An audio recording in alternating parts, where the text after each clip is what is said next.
Baik, ada yang mau ditanyakan? Silakan. Pak, Monggo. saya izin Ya, bertanya, Pak. ya, silakan Mas Mario.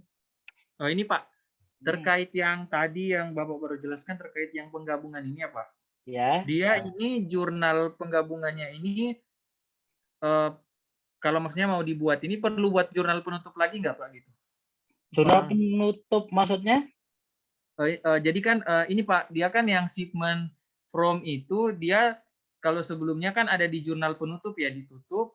Nah, ini di jurnal penggabungan lagi dikreditin lagi gitu Pak. Jadi Oh, ini bahaya nih. Nah, ini hati-hati ya. Saya juga khawatir nih. Oke, saya tahu Mas. Jadi gini. Jadi gini ya Mas ya. Nah, pertama jadi gini. Oke, jadi kalau urut-urutannya sebetulnya begini Mas, urut-urutannya. Oke, ini kan buku transaksi harian nih Mas, ya kan? Oke, ini transaksi harian. Setelah transaksi ini, yang dilakukan kan bikin jurnal penyesuaian. Nah, setelah bikin jurnal penyesuaian, maka kan bikin laporan keuangan. Nah, laporan keuangannya branch itu ini. Nah, laporan keuangannya branch, ya, itu ini. Jadi kalau saya copy ini ya, kalau saya copy, maka setelah itu branch bikin income statement. Ya, jadi gini. Ya, setelah itu, maka branch bikin income statement. Ya, oke. Nah, setelah branch bikin income statement, maka setelah itu branch bikin jurnal penutup. Nah, jadi urut-urutannya begitu. Ya, bikin jurnal penutup ini. Ya, oke. Ini, nah setelah itu kantor pusat nyusun laporan keuangannya dia. Nah, ini setelah branch bikin jurnal penutup dan ketahuan net income, maka kantor pusat membuat jurnal penyesuaian. Ini jurnal penyesuaian untuk mengakui. Jadi ini jurnal penutupnya cabang, ya ini jurnal penyesuaiannya pusat. Nah setelah itu kantor pusat, ya ini tadi kan kantor cabang dulu tuh nyusun laporan keuangan. Nah kantor pusat kemudian nyusun income statement. Nah, jadi inilah kenapa saya agak khawatir dari yang dulu AKL 1 ya. Nah, oke. Nah, setelah itu kantor pusat bikin income statement. Itulah kenapa dalam income statement-nya kantor pusat ada branch income. Ya, karena ada jurnal penyesuaian ini. Ya. Oke ya. Nah, semua ini adalah jurnal yang dibuat oleh kantor. Ini ya, semua ini adalah jurnal yang dibuat oleh ini kantor cabang, ya, jurnal kantor cabang. Kemudian ini jadi laporan, jadi income statement. Ya, kemudian kantor cabang menutup, membuat jurnal penutup, gitu ya. Nah, tapi Pak ini shipment from home office kan ditutup, ya. Tapi kan di income statement-nya tetap ada, ya, ada income statement-nya, gitu, ya kan? Nah, jadi bukan berarti di income kan apa yang ada di income statement itu kemudian ditutup, ya ditutup, dinolkan. Ya, sama seperti yang saudara pelajari tingkat 1, setelah membuat income statement, maka income nanti saldo semuanya, semua saldo ini akan dinolkan sehingga ketika memulai periode baru, ya nanti shipment from home office itu nol. Ya, ketika memulai periode baru, bukan hanya itu, salesnya juga nol. Semua ini jadi nol nanti begitu ditutup. Ya, tahun depan di buku besar. Ya setelah ditutup semuanya jadi nol, tapi kan income statement-nya kan bukan nol karena jurnal penutup itu dibuat setelah nyusun income statement gitu ya Mas ya, itu pertama gitu. Nah kemudian ya ini ya kantor pusat membuat jurnal penyesuaian, ini jurnal penyesuaian, ini bukan jurnal penutup. Nah baru setelah itu dia nyusun laporan keuangan income statement kantor pusat berdasarkan transaksi ini gitu ya, ditambah dengan adjustment ini. Ya, kantor pusat bikin jurnal, bikin laporan laba rugi. Ya, makanya di situ kenapa ada branch income 1.650 di laporan laba ruginya kantor pusat. Ya, di laporan laba ruginya kantor pusat ada branch income. Nah, nanti berikutnya apa yang dilakukan kantor pusat? Setelah bikin income statement, dia ditutup semua ini. Ya, salesnya kantor pusat dan semuanya ditutup. Nah, Gitu ya. Tapi kantor pusat kemudian melakukan penggabungan. Ya, melakukan penggabungan ya semuanya, bukan hanya income statement-nya digabung, neracanya digabung dan sebagainya. Nah, tapi ya yang digabung itu adalah ini. Ya, laporan keuangan keduanya. Dalam laporan keuangan keduanya masih ada ini, Mas. Karena yang ditutup itu adalah laporan keuangannya, bukunya masing-masing. Bedakan ya. Dengan buku besar dengan laporan keuangan. Ya, terus kemudian dieliminasi. Ya, nanti di bukunya cabang tahun depan saldo shipment from home office jadi 0. Ya, jadi 0. Sales juga jadi 0. Di bukunya Indo pun begitu jadi 0. Semuanya ini di buku ya, di buku itu di buku besar. Karena income statement itu harus dimulai dari 0 lagi, makanya ditutup. Nah, ini semuanya saldonya 0. Nah, tapi ya di laporan keuangan konsolidasi ini gitu ya. Nah, di laporan keuangan konsolidasi apa hasilnya ada di sini tetap ada, maksudnya di laporan income statement-nya ada. Ya, jadi apakah ini nanti ditutup di bukunya Indo? Ya, ya ini nanti si Indo pusat ya, pusat nanti juga bikin jurnal penutup. Jadi setelah pusat membuat ini, maka dia membuat jurnal penutup. Ya, tapi income statement-nya pusat ya ini dan itu yang akan digabungkan. Jadi bukan berarti di sini saldonya 0. Ya, kalau nuruti begitu, nah ini semuanya saldonya 0 semua nanti. Ya, gitu Mas Mario. Maksudnya gitu nggak atau gimana? Oh iya Pak, kayak Ah gitu. ya, gitu ya. Jadi itu yang saya khawatirkan ya. Karena gini, apalagi kalau saudara baca ini ya, ini mohon maaf. Saya tidak menyalahkan bahan ajarnya. Kalau nanti ya kita masuk ilustrasi ini nanti, gitu ya. Di sini penyusunan laporan keuangan konsolidasi. Ya, terus kemudian di sini ada gini nih. Akun-akun kantor pusat dan cabang ditutup. Nah, ini di bawahnya. Nah, ini bahaya. Kenapa bahaya? Nanti saya jelaskan. Gitu. Walaupun ya memang ini harus dijelaskan oleh dosennya. Gitu ya. Saya tahu, walaupun menurut saya konstruksi penyusunannya memang kalau belajar sendiri akan sedikit berbahaya. Oke, kalau gitu, oke ya Mas, bisa dipahami ya, Mas Mario. Nanti kalau belum boleh nanya lagi silakan. Baik, nah sekarang kita masuk ke yang berikutnya. Ya, yang berikutnya adalah ilustrasi, tapi yang sudah ini. Nah, ini saya jelaskan. Nah, jadi ilustrasi yang ada di bahan ajar itu begini. Saya ceritakan dulu ya. Ini adalah laporan keuangan. Ini laporan keuangannya kantor pusat. Ya, laporan keuangan kantor pusat akhir tahun 2009. Nah, ini laporan keuangannya cabang akhir 2009. Ya, jadi mereka punya laporan keuangan masing-masing. Lalu kantor pusat menggabungkan laporan keuangan mereka. Nah, oke, kita lihat ya. Di laporan di neracanya. Nah, di neracanya kantor pusat, ini walaupun sebenarnya hanya neraca ya, atau statement of financial position, yang income statement-nya tidak diperlihatkan. Ya, kita lihat. Nah, ini pertama tolong diingat dulu. Di bukunya kantor pusat, di neraca, itu pasti ada brand.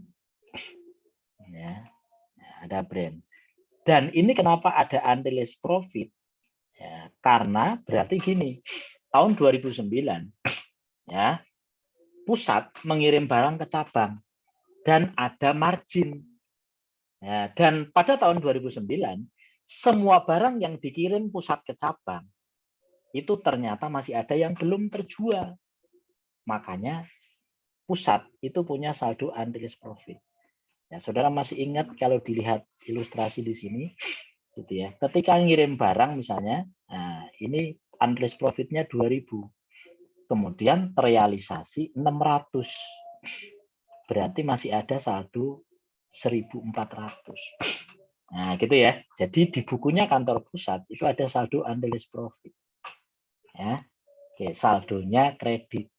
Ya, dan ini posisinya mengurangi ini. Ini di bukunya. Walaupun nanti di laporan keuangan gabungan itu hilang. Nah, karena dieliminasi. Tapi di sini belum dijelaskan cara mengeliminasinya. Ya, nanti Ya, ini ceritanya kita mengeliminasinya, menggabungkannya nanti tahun 2010 ceritanya. Nah, saudara sekalian, berikutnya adalah ini. Di laporan keuangannya cabang, ya, laporan keuangan cabang, kalau ini ada branch, gitu ya, ada saldo branch, maka di bukunya cabang itu ada home office. Jadi equity-nya cabang itu isinya cuma satu akun, yaitu home office. Nah, jumlahnya sama. Nah, jumlahnya sama. Oke. Nah, berikutnya, nah ini ya. Cabang itu melaporkan inventory segini. Nah, masalahnya adalah cabang itu dapat inventory dari mana saja. Apakah semua dari pusat atau boleh beli dari luar? Nah, kalau beli dari pusat, ada yang dari pusat, ada kemungkinan bahwa pusat itu mengirimkan dengan margin atau dengan profit. Maka kita telusuri, di sini ada keterangan. Inventory yang ada di kantor cabang 45.000 terdiri dari inventory yang dari luar 20.000 ya, dan pengiriman ya. Kalau dari pusat itu bukan beli sebetulnya ya. Pengiriman dari kantor pusat senilai 25.000 ya, yang ditagihkan dengan margin 25%. Ya, sehingga inventory ini harus disesuaikan sebesar, nah ini maksudnya gini. Nah, maksudnya gini. Inventory ini, maka sebetulnya yang dari pusat itu cost-nya berapa? 25.000 dibagi 1,25. Ya, inventory yang dari pusat itu sebetulnya cost-nya adalah 20.000. Ya. Nah, ya, jadi di dalamnya itu ada unrealized profit sebesar 5.000. That's why, ya, itulah kenapa di kantor pusat ada unrealized profit. Jadi kalau ditanya, Pak, unrealized profit itu sebetulnya adanya di mana? Adanya di catatan kantor pusat. Tapi dia itu sebetulnya nyempil di sini, 5.000 itu.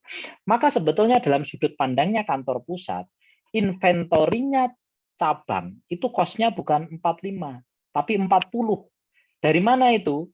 Dari luar 20, ditambah dari kantor pusat 25, tapi sebetulnya cost-nya adalah 20 juga. Maka sebetulnya 40 ini cost-nya. Itulah kenapa ketika disusun laporan keuangan konsolidasi, laporan keuangan gabungan, ya, inventorinya di sini itu adalah gabungan dari pusat dan cabang.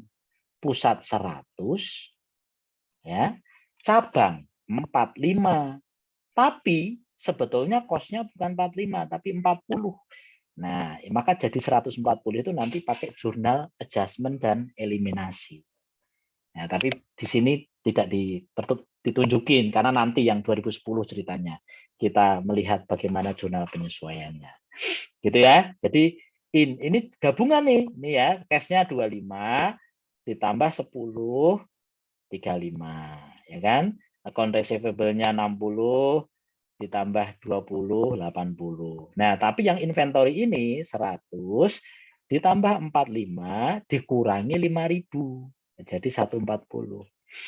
Nah, gitu ya ceritanya ya. Nah, jadi ceritanya ini. Nah, ini di sini di laporan keuangan gabungan ini branch nggak ada, home office juga nggak ada karena dieliminasi. Ya, branch tidak ada, home office tidak ada. Ya, karena dieliminasi. Nah, satu lagi nih penting nih. Ini mohon maaf ya, di bahan ajar tidak dijelaskan. Di sini ceritanya, ya di sini ceritanya kantor cabang itu boleh mencatat equipment. Nah, ini loh, gitu ya. Nah, tapi di sini harusnya diberitahu sih, tapi saya cari-cari kok nggak ada keterangannya. Tapi nanti coba saudara cari ya. Itu siapa tahu saya keselip.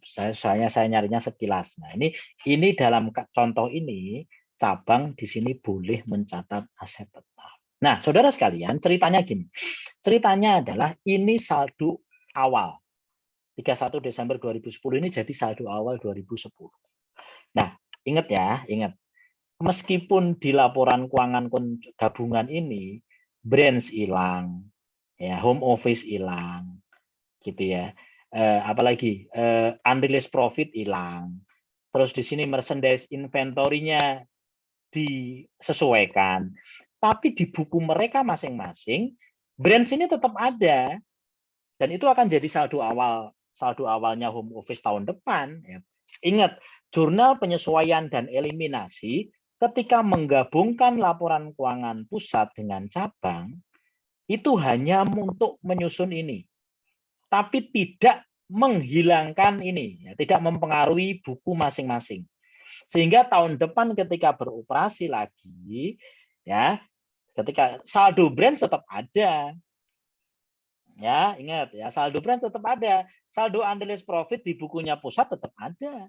Saldo home office di bukunya cabang juga tetap ada ya, dan ini saldonya, saldo awalnya gitu. Bukan berarti di nol juga. Nol itu hanya di sini.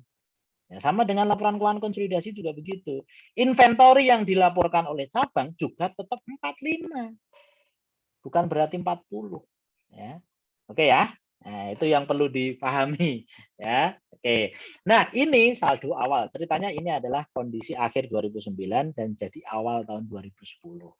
Nah, ini berikutnya adalah transaksi tahun 2010. Ya. Oke, kita lihat satu-satu mana yang kira-kira ini. Oke, pertama, dua-duanya melakukan pembelian secara kredit masing-masing, beli dari luar. Ya, jadi cabang di sini selain dapat dari kantor pusat, dia juga beli dari luar. Jurnalnya biasa, purchase pada account payable.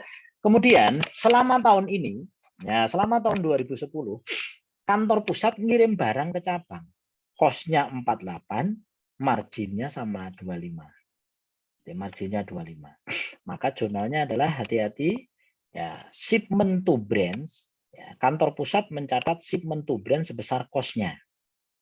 Nah, kemudian dia mengakui unrealized profit ya, sebesar 25% dari 48. Ya. 48 ini sebesar cost-nya, unrealized profit-nya 12.000. Ya, maka total kenaikan nilai investasinya 60.000. Nah, cabang tidak tahu berapa cost dari barang itu. Ya, tidak tahu. Makanya dia mencatat shipment from home office ya pada dia nggak tahu. Jadi dikirim barang pokoknya nilai totalnya 60.000. Maka dia mencatat shipment from home office 60.000 ya dan mengakui kenaikan modal pemilik ya, home office sebesar 60.000. Oke ya. Nah, berikutnya penjualan secara kredit biasa, account receivable pada sales, penagihan piutang, pembayaran utang, pembayaran biaya-biaya biasa. Nah, pembayaran dividen jelas hanya dilakukan kantor pusat ya, karena kantor pusat yang dimiliki pemegang sahamnya oleh pemilik. Ya, kalau di sini meskipun 100% dimiliki oleh pusat, tapi di sini tidak dalam bentuk saham. Ya, tidak dalam bentuk saham. Jadi yang dalam bentuk saham adalah yang kantor pusat, ya, dimiliki oleh pemegang saham. Oke, kemudian ini pengiriman duit biasa. Penyusutan, nah karena ini kenapa penyusutannya lupa kok penyusutannya kantor pusat ya kantor cabang bisa mencatat accumulated. Nah karena di sini ceritanya cabang boleh ya boleh mencatat aset tetap. Oke berikutnya, nah ini berikutnya adalah ini apa sebetulnya? Ini sebetulnya adalah jurnal penyesuaian. Nah ini harus dipisahin ini. Ini sebetulnya adalah jurnal penyesuaian. Ya, penyesuaian. Walaupun dia setengah-setengah ya. Dia penyesuaian tapi sekaligus penutup. Ya. Apa yang disesuaikan? Yang disesuaikan adalah saldo inventory. Nah ini ya, inventory awal. Nah, jadi inventory awal cabang itu tetap 45. Ya, ini saldo akhir tahun lalu, ini jadi saldo awal tahun 2010. Ya, ini 45. Nah, selama setahun kan nggak pernah berubah saldo inventory itu kalau periodik. Makanya harus stok opnam pas akhir tahun. Nah, dari hasil stok opnam diketahui saldo akhir cabang. Ini kita ngomongin cabang ya, fokus di cabang. Ya, saldo akhirnya adalah 30.000. Ya, maka jurnal penyesuaiannya yang tadi saya jelaskan, saldo awal dinolkan 45, ya saldo akhir ini. Nah, ingat saldo awal 45 itu di laporan keuangan gabungan itu jadi 40. Nah, tapi di bukunya cabang tetap saldonya 45. Gitu ceritanya ya. Nah, oke. Jadi ini dibuat jurnal penyesuaian ya harusnya ditambah dengan jurnal penyesuaian yang lain. Jurnal penyesuaian yang lain. Nah, berikutnya saudara sekalian, nah ini loh. Nah, kalau dari sini kan begini nih.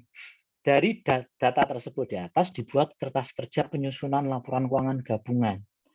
Jadi ini laporan keuangannya cabang, ini laporan keuangannya pusat. Nah, terus kemudian dibuat jurnal penyesuaian dan eliminasi. Lalu di sini ada gini, akun-akun kantor pusat dan cabang ditutup dengan jurnal sebagai berikut. Nah, ini mohon maaf ya. Nah, ini sebetulnya kalau ini karena gini, pasti saudara akan bertanya nih, Pak, kantor pusat kok di situ ada branch income 18.000, dari mana ya? Karena kalau dari jurnal-jurnal ini nggak ada branch income di situ. Coba ada nggak branch income dari jurnalnya kantor pusat? Nggak ada. Tapi di sini kok kenapa ada branch income? Nah, ini saudara harus tahu urut-urutannya. Itulah kenapa saya buatkan file ini. Ini sebetulnya ya ini namanya ilustrasi tapi ada kata-kata modifikasi. Ya, ini dari bahan ajar persis sama, tapi saya rekonstruksi ulang. Saya buat urut-urutannya begini ya. Oke, kita perhatiin ya, perhatiin. Nah, ini sama, ini kondisi akhir tahun lalu, akhir tahun 2009 dan ini saldo awal. Gitu ya. Nah, ini ya. Itulah kenapa inventory di kantor pusat jadi 140 ya tadi. Oke. Nah, jadi sebetulnya ini transaksi selama setahun. Nah, maka setelah ini cabang itu ngitung bikin income statement duluan. Ya, oke ya, bikin income statement duluan. Jadi cabang itu bikin income statement. Nah, income statement-nya sebetulnya adalah ini.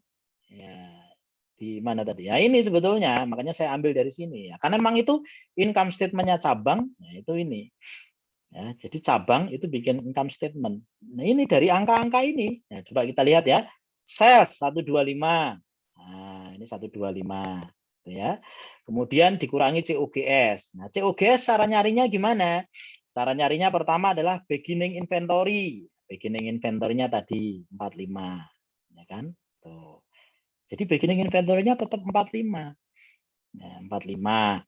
Terus kemudian ditambah purchase karena beli dari luar. Nih purchase. Ya, kemudian selain dapat beli dari luar, juga ada pengiriman dari kantor pusat. Nah, pengiriman dari kantor pusat itu akan menambah merchandise available. Ya. Nah, ditambah shipment from home office 60. Nih 60. Nah, shipment from home office 60. Oke, kemudian berarti tersedia untuk dijual 130. Apakah terjual semua? Tidak. Ada yang tidak terjual. Berapa yang tidak terjual? Nah, dari hasil stock opnam, ending inventory-nya itu 30. Maka dikurangi ending inventory 30. Ya, berarti COGS-nya adalah 100.000. Ya, maka gross profit-nya 25 dikurangi total expense 20. Nah, net income-nya 5.000. Nah, maka apa yang dilakukan oleh cabang berikutnya? Nah, yang dilakukan cabang berikutnya adalah membuat jurnal penutup. Nah, kalau di bahan ajar, jurnal penutup itu, mohon maaf ya, semuanya ditaruh di bawah. Nah, di sini. Ya, ini jurnal penutup. Nah, setelah di situ ditaruhnya setelah penyusunan laporan keuangan gabungan. Nah, sebetulnya urut-urutannya begini. Ya. Nah, baru setelah itu bikin jurnal penutup lah cabang itu. Jurnal penutupnya apa? Nah, ini sebetulnya jurnal penutupnya juga gini. Nah, ini ya. Sales pada income summary, ya kemudian income summary pada purchase, shipment, expense. Sebetulnya, ya sebetulnya begitu. Tapi boleh juga langsung digabung. Ya, jadi langsung digabung begini. Ya, ada yang bingung nggak nih? Mudah-mudahan nggak ya. Nah, boleh langsung. Pokoknya intinya semua yang bersaldo kredit di income statement di debit, semua yang bersaldo debit di kredit. Selisihnya itu ke income summary. Mungkin saudara nanya, loh Pak, kok income summary-nya saldonya 20.000, kok nggak sama dengan net income? Karena ada ini. Nah, ya, itulah kenapa disebut jurnal banci atau jurnal setengah-setengah. Ya, ini karena ada income summary di jurnal penyesuaian.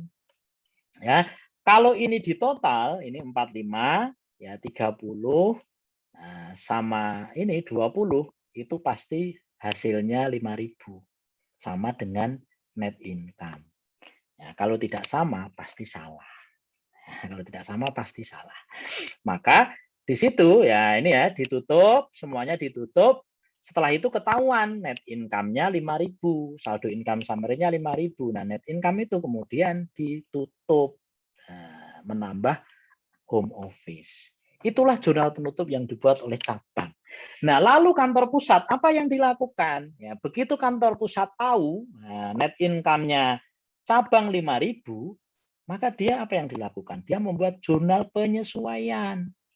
Ya, jadi ini jurnal penyesuaiannya cabang sebetulnya, bukan jurnal penutup. Ya, jadi ini ya, mohon maaf, kalau di bahan ajar kan ini ya akun-akun kantor pusat dan cabang ditutup. Nah, ini sebetulnya ya, ini adalah jurnal penyesuaian. Nah, ini ya, ini jurnal penyesuaian ini. Nah, gitu ya.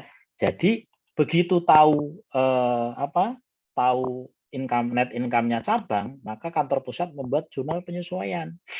Ya, branch pada branch income sebesar net income-nya cabang. Semuanya diakui sebagai branch income. Tidak berhenti sampai di situ. Nah, karena kantor pusat waktu itu ngirim barang ke cabang itu mengambil margin, ada unrealized profit, maka kantor pusat nanya ke cabang, Bang, cabang, kan tahun lalu ada barang dari kami yang belum laku, terus tahun ini kan kami ngirim lagi, ya kan? Nah, semuanya terjual enggak? Nah, kenapa? Karena kalau barang itu sudah terjual, maka kantor pusat akan mengakui unrealized profit itu menjadi terrealisasi. Nah, di sini terrealisasi caranya gimana, Pak? Cara nyari 13.000 itu. Nah, itulah kenapa nanti saudara harus bisa bikin begini. Nah, ini semuanya logis ya. Tidak ada yang hafalan. Oke, jadi gini ceritanya. Barang yang ada di cabang. Nah, ini jadi gini. Beginning inventory awal tahun ya cabang itu memiliki saldo awal inventory 45.000. Masih ingat ya? Jadi cabang itu punya saldo awal 45. Ya, 45 itu yang 20 dari luar purchase, yang 25 dari pusat. Ya, makanya kita pecah nih. Ya. Oke. 45 itu diperoleh dari luar, nah, itu 20. Ya, diperoleh dari pusat 25. Nah, yang diperoleh dari pusat itu meskipun di situ 25, pusat cabang tahunnya 25, tapi sebetulnya kosnya adalah 20. Kenapa? Karena yang diperoleh dari pusat itu ada margin sebesar 25%. Ya. Nah, ada margin sebesar 25%. Oke, maka dari itu ya kita cari kosnya. Ya, ini dibagi 1,25. Kosnya 20, berarti ada unrealized profit sebesar 5.000. Gitu ya. Nah, unrealized profit sebesar 5.000 itu ada di bukunya pusat tuh. Nah, oke. Itu menunjukkan unrealized profit yang ada di sini. Ya, ada di bukunya pusat. Nah, berikutnya. Terus selama setahun cabang membeli sendiri. Nah, 25. Nah, ini nanti jurnalnya ya. Oke, enggak apa-apa saya putar-putar. Nah, ini purchase 25. Oke, maka itu menambah barang ya, purchase 25. Nah, ini ya, kalau ditambah ini tambah purchase ditambah ini ya, gitu ya. Nah, karena dari luar semua, maka ini diperoleh dari luar semua. Ya, karena purchase kan dari luar. Terus kemudian selama setahun kantor pusat ya, cabang itu dapat barang dari pusat senilai 60. Semuanya ini dari pusat. Ya, ini ya, shipment from home office 60. Nah, dan semuanya dari pusat. Nah, semuanya dari pusat. Nah, yang dari pusat itu ada margin. Maka sebetulnya 60 itu cost-nya 48 dan unrealized profit-nya ya, itu sebesar 12.000. Nah, ini loh. Nah, ya, profit unrealized profit-nya 12.000. Itulah kenapa saldo unrealized profit di kantor pusat itu 17. Saldo awal 5.000 ditambah 12. Gitu ya. Nah, saldo unrealized profit itu sebetulnya menunjukkan saldo unrealized profit yang ada di inventorinya cabang yang diperoleh dari pusat. Ya, maka berapakah total barang yang tersedia untuk dijual di cabang selama setahun? 130.000 total ini. Ya, oke. Nanti kalau ada break in ditambah break in ya. Oke. Nah, pertanyaannya adalah apakah Pak semua barang ini terjual? Tidak tahu. Nah, Terus tahu nggak berapa yang terjual? Nggak tahu. Yang tidak terjual tahu. Kenapa? Karena cabang melakukan stok opnam. Ya, dan ternyata ya saldo akhir berdasarkan stok opnam adalah 30. Ya, 30 itu 10 dari luar, 20 dari kantor pusat.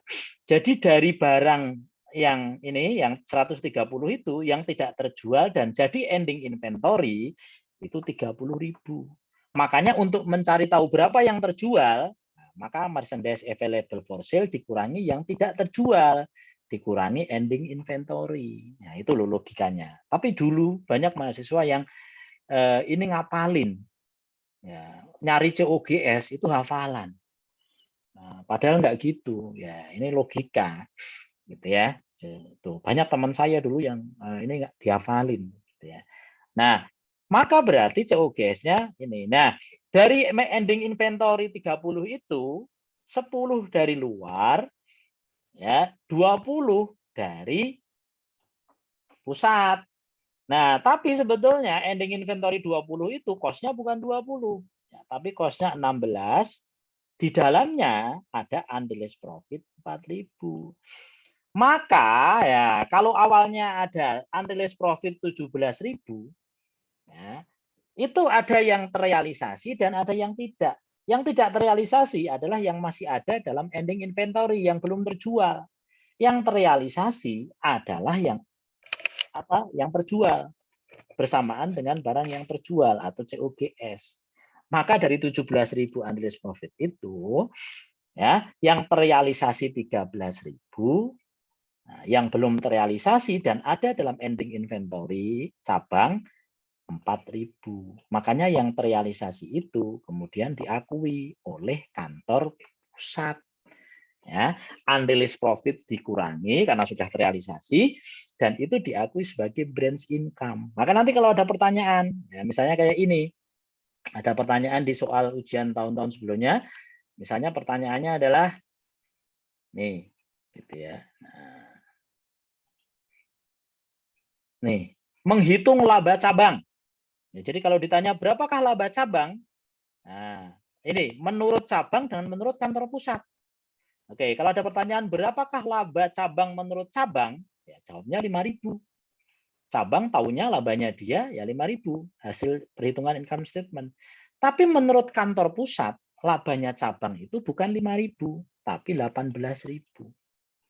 Kenapa? Karena cabang tidak tahu kalau dari barang yang dijual itu sebetulnya sudah dikenakan margin di dalamnya. Dan seiring dengan berhasilnya barang itu dijual oleh cabang, maka unrealized profit-nya menjadi terrealisasi. Gitu. Nah, itulah kenapa nih ya. Karena jurnal penyesuaian inilah kenapa di laporan keuangannya ini ya di income statement-nya ini ya. Jadi jangan heran kalau di home office ya di kantor pusat itu saldo branch income itu 18. Itu karena ada jurnal ini. Ya, dan ini jurnal penyesuaian, bukan jurnal penutup. Ya. Nah, setelah kantor pusat membuat ini, dia membuat laporan income statement. Ya, berdasarkan transaksi dia tadi. Nah, dalam income statement-nya kantor pusat itu ada branch income. Ya, dari jurnal 2 tadi itu. Nah, ini. Ya, branch income sebesar 18.000.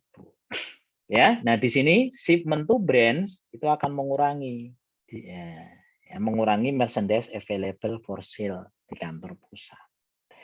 Oke ya. Nah, ketemulah net income. Ya, net income-nya kantor pusat 76. Nah, setelah itu apa yang dilakukan kantor pusat?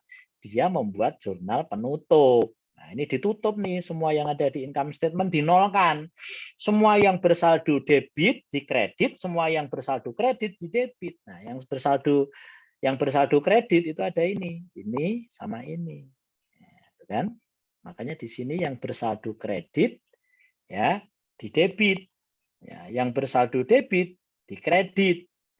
Ya. Oke ya. Nah, selisihnya ke income summary. Loh Pak, kok ininya 96 padahal net income-nya 76? Karena ada jurnal penyesuaian ini. Nah, ini loh. Ya. Gitu. Ada income summary ini. Jadi kalau ini ditambah dengan ini, ditambah dengan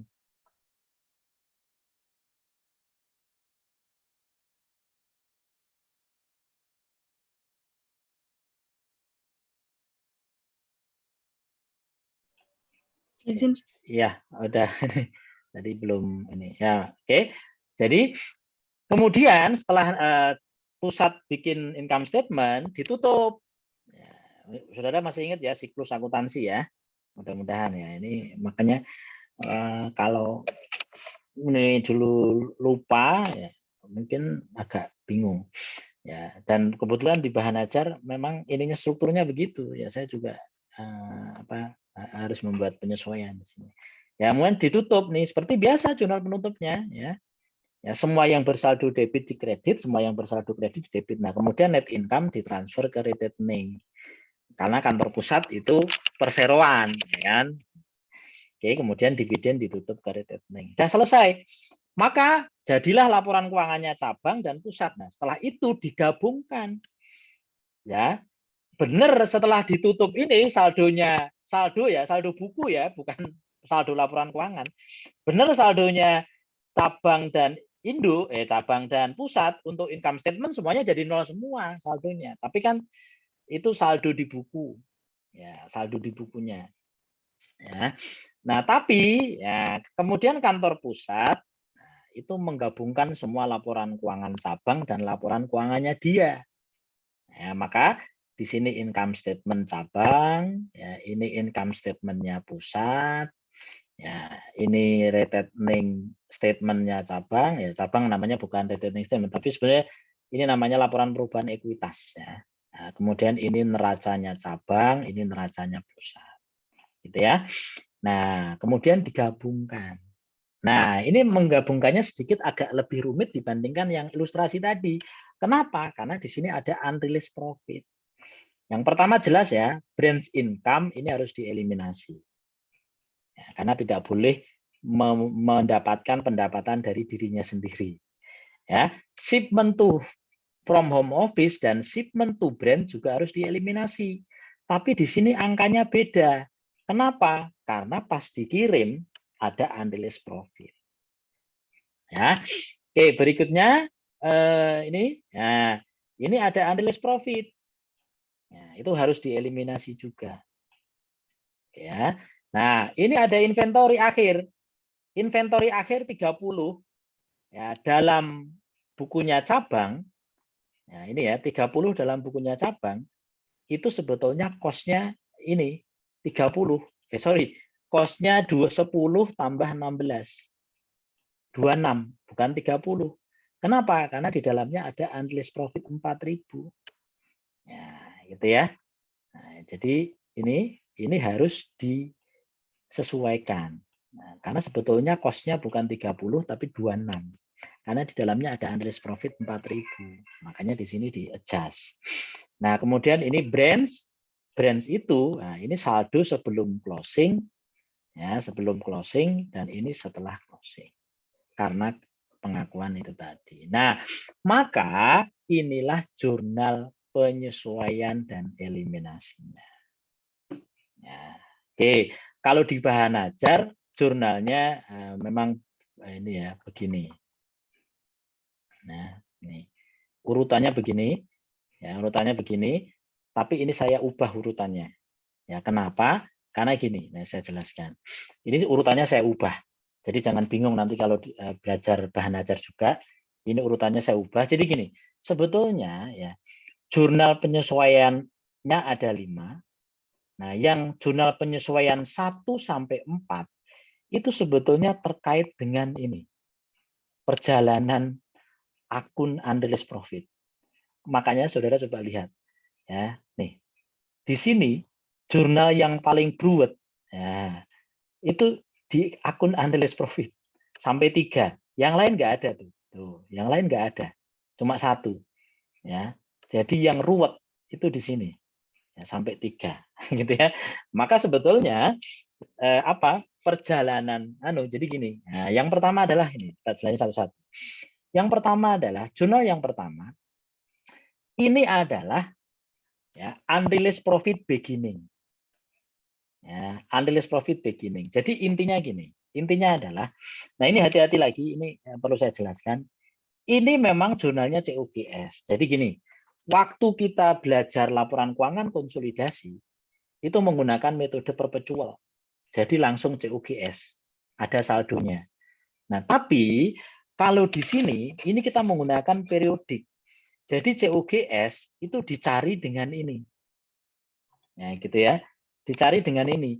Maka sebetulnya meskipun ini jurnalnya ke COGS, tapi sebetulnya ini dipostingnya ke atas bukan ke COGS, ya, tapi ke merchandise inventory.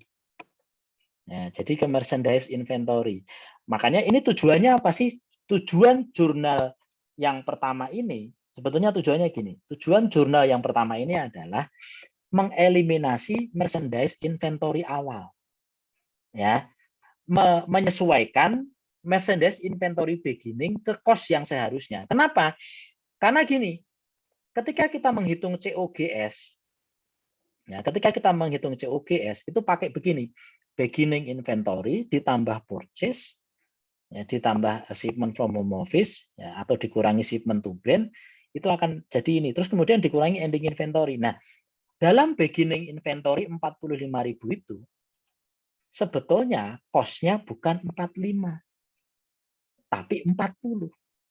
Ya, makanya di sini ini harus dikurangi 5.000 biar ini sebesar benar-benar cost-nya pusat, yaitu 140. Itulah kenapa di sini ya inventory ini, beginning inventory itu dikurangi. Nah, jadi sebetulnya jurnal yang pertama itu adalah ini. Ya, jadi walaupun di situ COGS, tapi maksudnya adalah nanti akan mempengaruhi COGS. Tapi sebetulnya ya, jadi mohon maaf kalau di bahan ajar ya memang ya, memang di situ tulisannya COGS. Ya, nih, ya, ini ditaruh di jurnal D kalau di bahan ajar. Ini COGS. Nah, tapi sebetulnya nanti postingnya itu ke merchandise inventory beginning yang ada di income summary. Income statement. Nih ya. Jadi ini nanti ya merchandise inventory beginning. IS itu maksudnya. Nah, itu di sini. Ya, beginning inventory ya di income statement. Ya, untuk menghitung beginning inventory yang sebenarnya. Nah, maka ya unrealized profit ini ya di dalamnya kan ada unrealized profit 5.000 itu, makanya dikurangi 5.000. Gitu ceritanya, ya. Nah, kemudian tujuan yang kedua sebetulnya adalah untuk ini, mengenolkan unrealized profit. Jadi saldo akhir unrealized profit itu ini saldo akhir. Ya, jadi nanti gini dimunculkan. Ini saldo awal dimunculkan, kemudian pengiriman dimunculkan ya. Jadi total ini ya, total unrealized profit selama setahun. Ini kan di sini saldo akhir nih. Tapi sebetulnya awal tahun ya itu saldonya adalah 5.000 ditambah pengiriman 12.000. Nah, ini mana ya? Saya pindahin ke sini. Nah, ini ya. 5.000 ditambah pengiriman 12.000, totalnya 17. Nah, dari total 17 itu 4.000 belum terrealisasi, 13.000 sudah terrealisasi. Jadi dari 17 itu ya 13.000 terrealisasi, 4.000 belum terrealisasi. Itulah kenapa masih jadi saldo akhirnya di bukunya pusat. Tapi di sini jadi nol. Nah, biar jadi nol direkonstruksi seperti tadi. Itulah kenapa di sini dimunculkan unrealized profit beginning sebetulnya. Jadi ini unrealized profit beginning inventory. Ya, 5.000. Gitu ya, ini 5.000. Oke, ini gimana sih? Oh, di sini. Nah, ini ya. Nah, ini sebetulnya adalah ini. Oke, nah, jurnal yang kedua adalah mengeliminasi shipment to branch dan shipment from home office. Nah, shipment to brand saldonya 48. Ya. Tapi shipment from home office saldonya 60. Nah, ini dieliminasi. Yang debit di kredit, yang kredit di debit. Nah, ada selisih 12. Selisih 12 itu karena apa? Karena unrealized profit. Ya, ini. Nah, makanya dimunculkan. Nah, dimunculkan unrealized profit awal dan dimunculkan unrealized profit dari shipment. Ya, ini unrealized profit dari shipment selama 1 tahun. Ya, oke. Berikutnya adalah ya, ini untuk mengenolkan shipment ya dan memunculkan unrealized profit. Nah, ini mohon maaf, kalau menurut saya sebetulnya memunculkan walaupun tujuan akhirnya nanti menghilangkan ya. Oke, berikutnya adalah ini. Yang C itu sebetulnya kalau di bahan ajar ya, itu jurnalnya gini. COGS pada merchandise inventory. Nah, tapi COGS ini sebetulnya nanti dipostingnya adalah ke merchandise inventory. Jadi jurnalnya sebetulnya merchandise inventory pada merchandise inventory. Ya, dua-duanya merchandise inventory ending. Ya, tapi dalam metode periodik merchandise inventory itu muncul di 2 laporan. Ya, yaitu di income statement. Ya, ini ya, Saudara kalau ingat ya, inventory itu muncul di 2 laporan. Di income statement muncul inventory. Untuk apa? Untuk menghitung COGS kalau periodik. Tapi juga ada inventory di neraca. Ya, ada inventory di neraca. Nah, ini mohon maaf, ini sebetulnya ini kalau menggunakan akun ini juga merchandise inventory tapi maksudnya ending. Ya. Oke, ini inventory juga merchandise inventory tapi beginning. Nah, maka jurnal ini ya jurnalnya sebetulnya adalah inventory pada inventory. Ya, ini untuk apa? Ini untuk mengadjust saldo akhir inventory. Kenapa? Karena inventory akhir ini di neraca ya punya cabang 30 itu harusnya kosnya bukan 30 tapi 26. Makanya dikurangi unrealized profit 4.000. Nah, di laporan laba rugi ini juga 30. Ya, padahal seharusnya ini 26. Makanya ini juga dikurangi 4.000. Ya, ini hati-hati. Ini hati-hati. Kenapa hati-hati gini? Ini meskipun posisinya gini, ini karena membingungkan. Saya juga ini nih agak notice, waduh ini bahaya nih. Nah, intinya gini. Intinya adalah mau dia ditaruh dimanapun, intinya ini untuk mengurangi ini. Ya, karena ini masalahnya di sini itu kurung. Ya, kan bingung nih saudara pasti juga gitu ya. Intinya gini, tujuannya adalah ini, Pak, ini kan inventory itu debit, Pak. Harusnya kalau ini 4.000 nambah. Nah, bahaya. Gitu ya. Kalau nambah pasti salah. Ini adalah mengurangi intinya. Ya, makanya di sini ini sebetulnya kalau di sini ending inventory ini di sini mengurangi, ya maka di sini saldonya berlawanan. Intinya adalah ini mengurangi 30.000 biar jadi 26.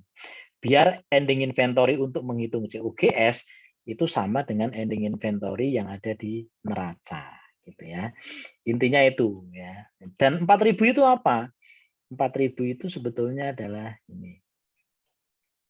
Ya, yang belum terrealisasi. Nah, yang terakhir, nomor D, jurnal penyesuaiannya adalah branch income. Ya, ini dieliminasi, jelas. Nah, branch income itu saldonya 18.000. Ya, 18.000. Nah, 18.000 itu dieliminasi. Nah, branch income 18.000 itu sumbernya dari mana? Sumbernya dia ada 2. Ya, pertama adalah dari net income-nya branch. Ya, jadi dari jurnal ini tadi, ini, gitu ya. Oke, dan itu mengakibatkan kenaikan saldo branch.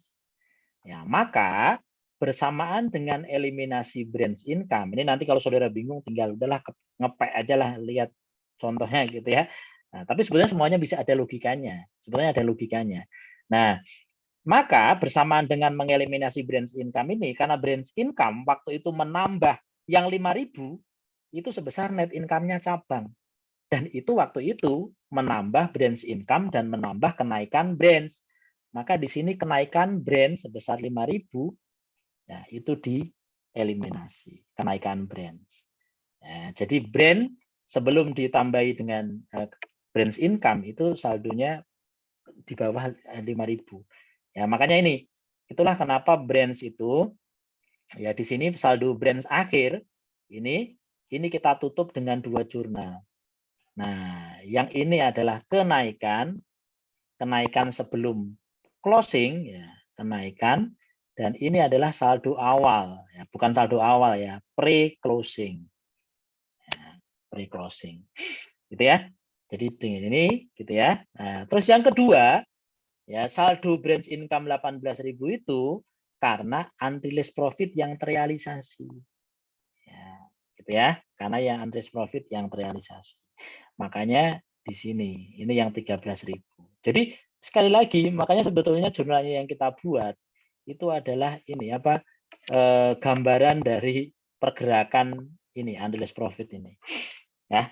Oke. Nah terus terakhir home office kita tutup pada branch. Nah tapi hati-hati, ini adalah pre-closing atau kalau dulu laporan keuangan konsolidasi saldo awal, ya. Ya, kenapa? Karena branch itu kenaikannya sudah kita eliminasi. Ya, kenaikannya. Maka berarti di sini tinggal saldonya 108. Itu saldo sebelum pre-closing. Makanya ini ditutup nanti dengan home office yang pre-closing. Ya, ditutupnya dengan home office pre-closing. Sebelum ditambahi dengan net income yang 5.000 itu.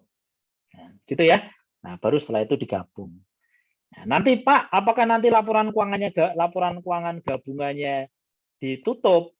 Ya nggak usah. Ya, kenapa nggak usah? Apa nanti kan nanti laporan keuangan gabung kan gini, laporan keuangan gabungan itu kan udah jadi laporan keuangan.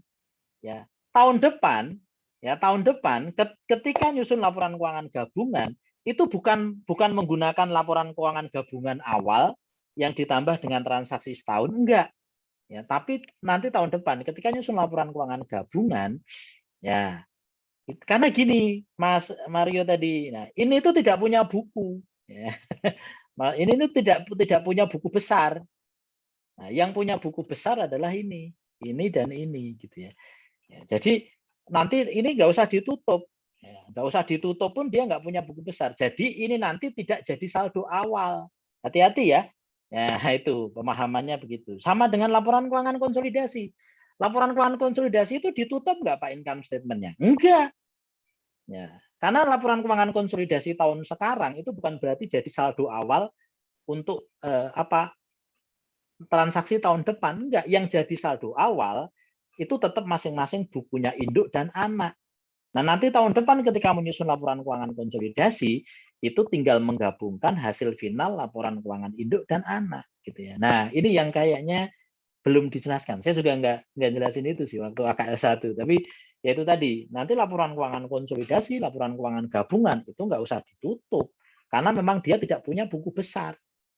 Ya, yang punya buku besar yaitu adalah akuntansinya cabang, akuntansinya kantor pusat. Tapi pertanyaan bagus itu karena jadi menguak beberapa hal yang mungkin perlu dijelaskan di AKL 1. Ya, Mas Mario bagus. Oke, baik saudara sekalian. Nah ini mohon maaf kita nggak usah break, kita ke pembahasan soal ya biar minimal ada saudara sempat ini gitu karena takutnya tanpa pembahasan soal sama sekali, walaupun di sini juga udah ada filenya. Ini ada ya, file ini sudah saya share di Google Drive sudah dari jauh-jauh hari gitu ya. Sehingga saudara bisa. Oke, lumayan masih 15 menit. Oke ya, kita lakukan pembahasan. Oh ya, ada yang mau nanya dulu nggak tadi? Silahkan. Silahkan kalau ada yang mau nanya. Tidak ada ya. Saya itu kalau tidak ada yang nanya itu agak senang-senang khawatir. Ya, senangnya karena dugaannya ngerti semua, gitu. Khawatirnya karena ini,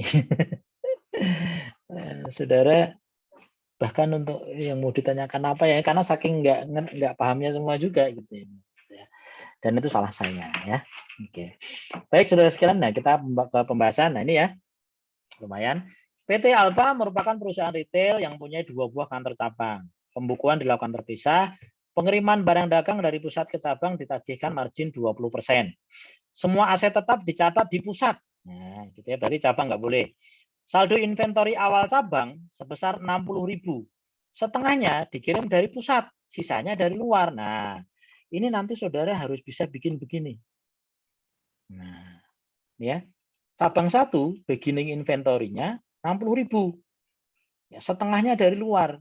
Ya, berarti setengahnya dari pusat. Nah, atau kebalikan, terserah, tergantung informasinya. Nah, yang dari pusat ini, saudara harus tahu cost-nya berapa, unrealized profit-nya berapa. Ya, gitu ya, tinggal dibagi 1,20 ya. Oke. Maka inilah saldo unrealized profit awal. Nah, nanti yang cabang pun begitu, cabang 2 juga begitu.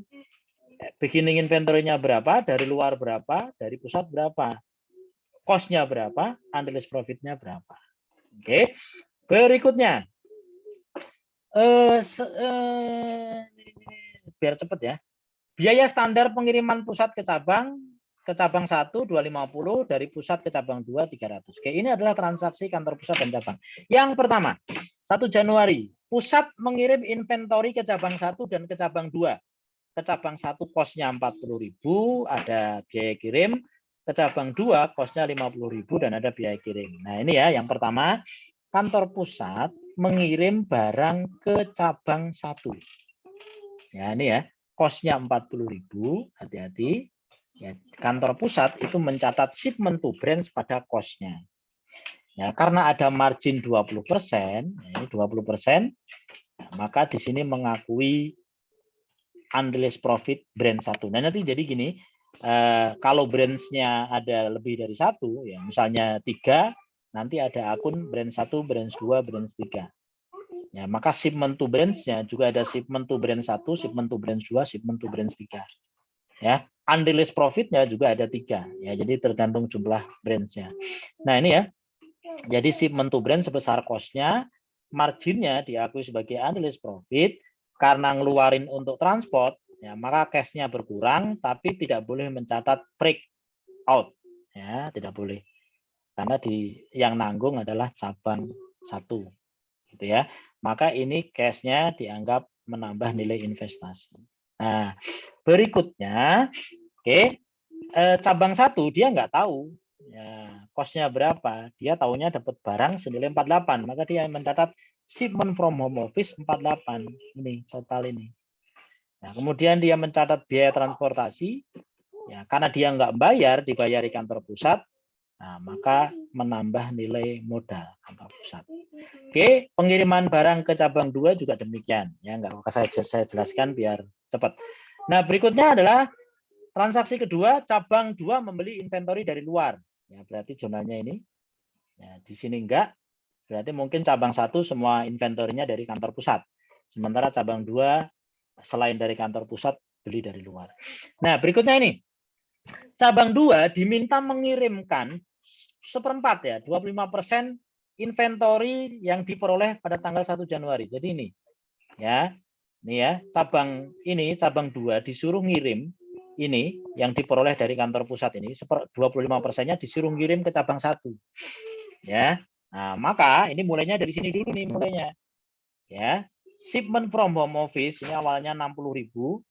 Ya, 1/4-nya dikirim 25%-nya. Ya, maka 25%-nya dikurangi ya karena dikirim ke cabang 1. Ya, dikurangi gitu ya, ini dikurangi. Nah, hati-hati nih ya. Jangan membuat akun shipment to brand 1. Ya, hati-hati. Ya. Oke ya. Jangan membuat akun, loh Pak, tapi kan ini dikirim ke brand 1. Iya, tapi nggak boleh transaksi antar, sekali lagi, transaksi antar cabang, ya itu semuanya seakan-akan dilakukan ke kantor pusat. Jadi tidak boleh antar cabang itu ada piutang cabang 1 ke cabang 2, piutang misalnya gitu, atau utang gitu ya, atau shipment to gitu ya. Nah, itu nggak boleh. Ya, sekali lagi semuanya seakan-akan lewat kantor pusat. Nah, makanya ketika cabang 2 disuruh ngirim barangnya yang diterima dari pusat ke cabang 1, ini sebetulnya bukan shipment to brand ya. Hati-hati ya, jangan shipment to brand 1, bukan ya.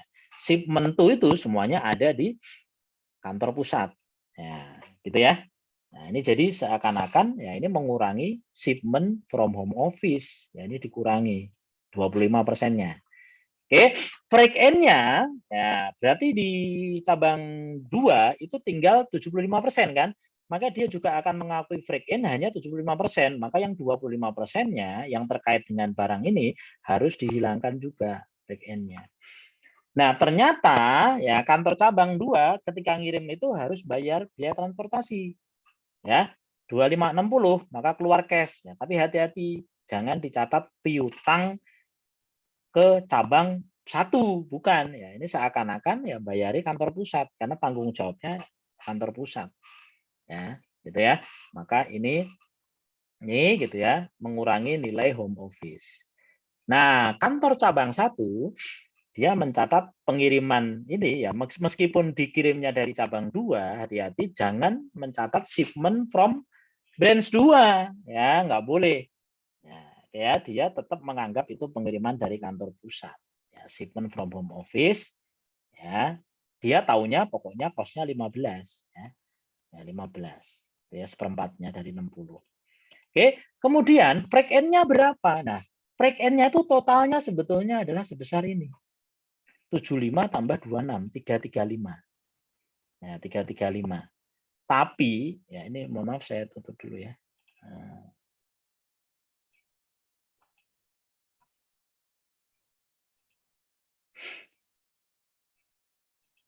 Oke, ya. Break end-nya totalnya 335. Nah, tapi ke cabang 1 nggak mau mengakui itu. Dia mengakui maksimal biaya pengiriman kalau seandainya dikirim langsung dari pusat ke cabang 1. Nah, biaya pengirimannya 250. Nah, ini mohon maaf, ini debatable. Kenapa? Karena tidak jelas, di situ tidak dijelaskan. Makanya saya buat asumsi. Asumsinya, nah ini bikin soal juga harus teliti. Ya. Bikin soal harus teliti. Nah, di sini biaya pengiriman, asumsinya ya, biaya pengiriman dari kantor pusat ke cabang 1 250 itu, ya ini ya 250 itu maksimal nih ya. Di sini biaya standar pengiriman dari pusat ke cabang 1 itu 250. Nah, itu tidak jelas 250 itu kalau ngirim apakah ngirim untuk 60 itu atau ngirim berapa atau ngirim 15 tidak jelas. Jadi asumsinya di sini dibuat asumsi biaya pengiriman 250 itu adalah berapapun jumlahnya. Gitu ya. Tapi kalau ada keterangan gitu ya 260 itu adalah biaya total pengiriman normal pengiriman awal, ya maka 250 itu juga harus diproporsionalkan. Ya, berarti 250 dibagi ya seperempatnya juga gitu. Jadi ini asumsinya pakai ini ya. Oke, maka dia tidak mau mengakui 335, dia hanya mengakui 250 maksimal. Ya, maka ini. Nah, kantor pusat, nah begitu terjadi pengiriman itu, maka dia mengubah ini. Yang awalnya itu adalah shipment to branch 2, ini 50 ini. Nah, ini hati-hati ya. Kantor pusat di sini mencatat at cost. Ya. Yang awalnya dia mencatat shipment to branch 2, maka shipment to branch 2-nya dikurangi seperempat ya 25% dari ini. Ya, ini seperempat. Nah, dan karena kemudian barang itu akhirnya dikirimnya jadinya ke cabang 1, maka diganti dengan shipment to branch 1. Ya, jadi ini ya shipment to branch 2 dikurangi, ya, di debit, ya, diganti dengan shipment to branch 1, menambah pengiriman ke branch 1. Nah, berikutnya adalah investasi di branch 1 ini berkurang. Ini ya, ini bertambah karena dikirimnya akhirnya ke cabang 1. Ini bertambah, sama, ini bertambah, ini bertambah. Nah, investasi di cabang 2, branch 2, jadi berkurang. Berkurangnya 15.335 sama. Nah, kenapa ini ada selisih? Nah, selisihnya karena ini biaya transportasi yang lebih gede. Ya, nah, 85. Karena total biaya transportasinya 335, sementara yang diakui oleh cabang 1 hanya 250. Yang 85 ini jadi tanggung jawabnya kantor pusat. Oke, bukan hanya itu, ya bukan hanya itu, karena pada saat pengiriman ini ada unrealized profit, ya maka unrealized profit 10.000 itu juga dipindahkan, ya dipindahkan dari unrealized profit branch 2 ke unrealized profit branch 1, ya 25% dari ini. Ya, oke, ya. Oke, berikutnya pusat cabang 1 membayar expense. Oke, berarti cuma cabang 1. Alokasi beban operasional, oke biasa ya. Alokasi beban operasional ini biasa. Cabang 1 mentransfer uang ke cabang 2 ya. Ini mentransfer uang ke cabang 2 ya. Oke. Ini juga biasa, ini ya, biasa. Cabang 1 membeli equipment. Ya, cabang 1 beli equipment, dia keluar cash tapi tidak boleh mencatat equipment. Ya, maka mengurangi home office, equipment-nya dicatat kantor pusat dan mengurangi investasi di brand 1. Oke, jurnal penjualan biasa. Nah, ini jurnal penyesuaian. Ya, jurnal penyesuaiannya adalah untuk ini ya, income summary pada merchandise inventory. Ya, income summary awal, merchandise inventory awal ditutup, dihilangkan, dimunculkan merchandise inventory akhir. Ya, oke, hasil ini ada keterangannya di sini ya. Ya, oke. Nah, ini salah satu lagi gitu ya. Di sini juga dicatat ini ya, dicatat depreciation. Ya, karena ada equipment. Nah, ini suka terlupa nih ya, karena ada equipment. Nah, berikutnya ada pertanyaan. Mohon maaf ya, lebih dikit nanti. Ini ada pertanyaan. Pertama buat jurnal udah. Hitunglah laba cabang 1 dan cabang 2 menurut cabang dan menurut kantor pusat. Loh, memang beda, Pak. Iya, beda. Nah, pertama kita hitung berapakah income statement cabang 1, ya, cabang 2. Nah, ini harusnya gini, sales dikurangi COGS. Nah, COGS-nya harusnya nyari ini. Tapi di sini karena sudah ada hitungan ini, tinggal saya ambil. Tapi nanti kalau di itu ya tergantung, kalau saudara nanti sudah buat tabel ini, udah ketahuan COGS-nya, tinggal dicomot aja, tidak usah dibikin lagi seperti ini. Boleh, Pak, boleh. Ya, nanti kalau ada pertanyaan. Tapi kalau misalnya saudara tidak disuruh nyari ini, ya walaupun sini biasanya tetap nyari ini sih, gitu ya. Nah, nanti ininya. Jadi cabang 1, net income-nya berapa, Pak? Ya, net income-nya adalah ini, sales, tinggal ngambil angkanya tadi, sales, kemudian COGS-nya dari sini, maka ketemu gross profit dikurangi expense, nah, maka ketemu ini. Ya, cabang 2, ini juga sama, ya, COGS-nya tinggal ngambil dari ini. COGS-nya satu ini ya, 105. Ketemu ini. Nah, setelah ketahuan net income-nya cabang 1, maka jurnalnya coba kita lihat. Ya, jurnalnya nih. Nah, cabang 1, nah ini jurnal penutup ya. Ini jurnal penutup, gitu ya. Nah, terus kemudian net income-nya ditutup ke home office. Ini sebesar net income. Ya, sebesar net income. Ini net income cabang 1, ini net income cabang 2. Nah, kantor pusat ya, berdasarkan ini dia membuat jurnal ini. Ya, brand 1 pada brand 1 income. Atau investment in brand 1 pada income from brand 1. Ya, terserah. Tapi konsisten, yang penting akunnya. Ya, jadi berdasarkan ini kantor pusat membuat ini. Nah, kemudian berdasarkan ini kantor pusat membuat ini. Gitu ya. Nah, tapi nggak berhenti sampai di situ. Nah, kenapa? Kantor pusat. Nah, ini yang tidak diketahui cabang. Nah, kantor pusat membuat ini. Ini apa? Nah, ini pengakuan unrealized profit yang sudah terrealisasi. Maka tanyalah ke kantor cabang. Bang cabang, kamu barang yang dikirim dari kita terjual semua enggak? Enggak. Makanya kita kantor pusat bikin ini. Ya. Oke, cabang 1, beginning inventory-nya berapa? Dari luar berapa? Dari pusat berapa? Oke, kemudian ada pembelian dari luar enggak? Ya. Nah, terus ini shipment from home office. Ya, selama setahun 63. Nah, ini berarti semuanya dari kantor pusat. Nah, karena ada margin 20%, maka sebetulnya dalam shipment from home office itu ada cost dan ada unrealized profit. Oke, nah ini hati-hati, suka lupa kadang-kadang. Nah, ini kita tambahi break in ya, tambah break in. Karena break in itu nambah cost dari inventory. Maka merchandise available for sale-nya segini. Nah, apakah terjual semua? Tidak. Ternyata ada yang tidak terjual. Nah, itu jadi ending inventory. Nah, ending inventory-nya ada datanya tadi 7.000. Nah, ini juga harus ditelusuri. 7.000 itu dari mana? Nah, ternyata dari luar ini 3.000, ada keterangannya di sini, mungkin bisa dilihat ya. Nah, ini. Saldo persediaan akhir cabang 1 7.000, termasuk 3.000 inventory yang dibeli dari vendor. Nah, nanti hati-hati kata-katanya bisa jadi diganti yang dari pusat. Nah, gitu ya, hati-hati.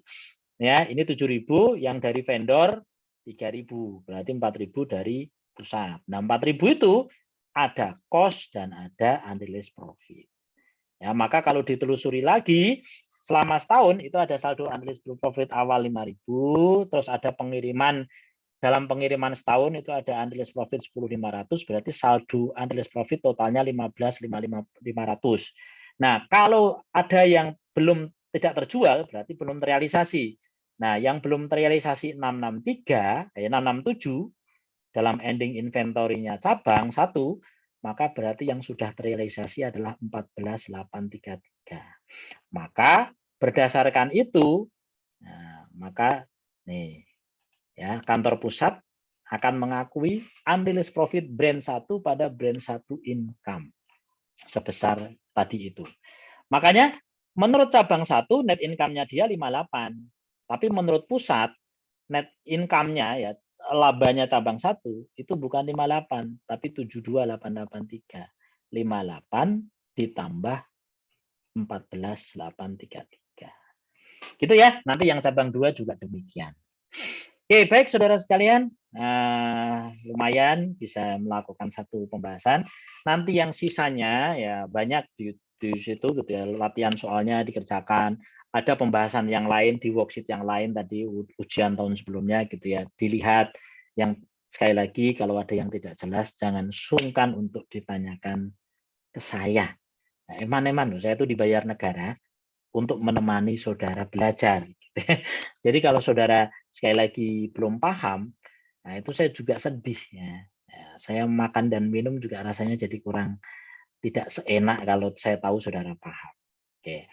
Ya, oke. Jadi nanti mudah-mudahan saya memungkinkan buat saya untuk beberapa ngobrol yang mungkin nilainya kurang gitu ya. Kalau syukur-syukur bisa semuanya. Ya, tapi mungkin nanti saya kabari karena kebetulan 2 minggu ke depan kok ya kebetulan ininya padat sehingga harus mindah-mindah jadwal dan sebagainya. Baik saudara sekalian, sekali lagi ya jangan lupa nanti dipelajari lagi baik latihan soalnya, pembahasan yang sudah dibuat tinggal dilihat, dipelajari lagi. Sekali lagi kalau ada yang tidak jelas mohon, sekali lagi mohon loh. Mosok saya yang mohon ya. Seharusnya saudara yang mohon, Pak saya mohon Bapak menyediakan waktu buat kami untuk kami bertanya. Loh harusnya kan saudara, ini saya malah nih yang mohon. Ya, saya ini kebalik sebetulnya ya. Mohon saudara bertanya. Gitu ya. Jangan sungkan, jangan ragu, jangan takut gitu ya. Gitu. Oke, baik saudara sekalian, untuk hari ini saya kira cukup. Terima kasih. Mohon maaf kalau ada yang kurang. Saya tutup, insya Allah sampai jumpa minggu depan. Saya tutup, selamat siang. Assalamualaikum warahmatullahi wabarakatuh. Terima kasih, Pak. Waalaikumsalam Waalaikumsalam warahmatullahi wabarakatuh. Terima kasih banyak, Pak. Terima kasih, Terima kasih, Pak. Terima kasih ya. Terima kasih, Pak. Sama-sama.